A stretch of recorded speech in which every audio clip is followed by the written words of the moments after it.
प्राचीन भारत में एक समृद्ध राज्य था। उस राज्य के राजा थे सिखिध्वज। राज्य धन धान्य से भरा हुआ था, प्रजा सुखी थी और महल वैभव से चमकता था। परंतु उस राज्य का सबसे बड़ा धन सोना चांदी नहीं था, वो थी रानी चुड़ाला।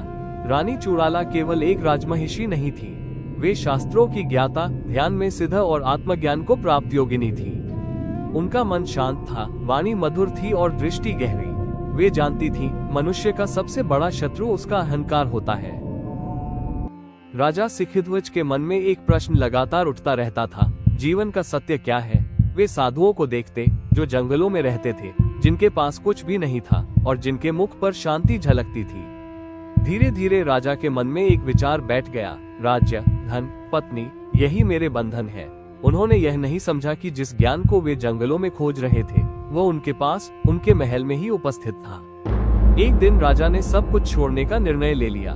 सिंहासन छोड़ दिया, महल छोड़ दिया और रानी चुड़ाला को भी छोड़ दिया। रानी ने उन्हें रोका नहीं, उन्होंने केवल मौन स्वीकार की। राजा जंगल पहुँचे। उन्होंने सोचा था वहाँ उन्हें शांति मिलेगी, पर मिला भूख, ठंड और अकेलापन।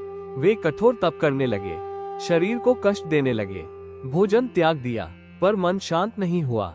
वर्ष बीत गए, राजा का शरीर दुर्बल हो गया, पर उनका अहंकार अब भी जीवित था। अब वे राजा होने पर नहीं, बल्कि तपस्वी होने पर गर्व करने लगे थे। एक दिन वन में एक युवा योगी आया। उसका चेहरा तेजस्वी था, उसकी आंखों में गहरी शांति थी। राजा आश्चर्यचकित हुए, इतना युवा होकर यह इतना शांत कैसे है। योगी ने पूछा, आप शरीर को कष्ट देकर क्या प्राप्त करना चाहते हैं। राजा बोले, मैंने संसार का त्याग कर दिया है। योगी मुस्कुराया और बोला, संसार छोड़ा है, पर क्या अहंकार भी छोड़ा है। यह वाक्य राजा के हृदय में उतर गया। एक रात चांदनी में योगी बोला, आप ज्ञान से दूर नहीं थे, आप केवल अहंकार से अंधे थे। तभी योगी का स्वरूप बदलने लगा, प्रकाश फैल गया और राजा ने देखा सामने रानी चुड़ाला खड़ी थी। राजा स्तब्ध रह गए, वे भूमि पर गिर पड़े। मैं आपसे कभी ज्ञान नहीं ले पाता। राजा रो पड़े, क्योंकि मेरा अहंकार एक स्त्री और अपनी पत्नी से सीखने को तैयार नहीं था। रानी चुड़ाला बोली, ज्ञान छुपता नहीं है, अहंकार उसे देखने नहीं देता। आपको राज्य छोड़ने की आवश्यकता नहीं थी, आपको अहंकार छोड़ने की आवश्यकता थी।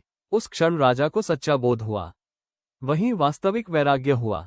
हजारों वर्ष पुरानी यह कथा आज भी प्रश्न करती है, हम जिम्मेदारी छोड़ देते हैं, आत्मचिंतन नहीं, हम सलाह ठुकराते हैं, क्योंकि अहंकार आड़े आता है। हम ज्ञान को पद और लिंग से तौलते हैं। प्राचीन भारत कहता है, ज्ञान न पुरुष है न स्त्री, वह केवल सत्य है।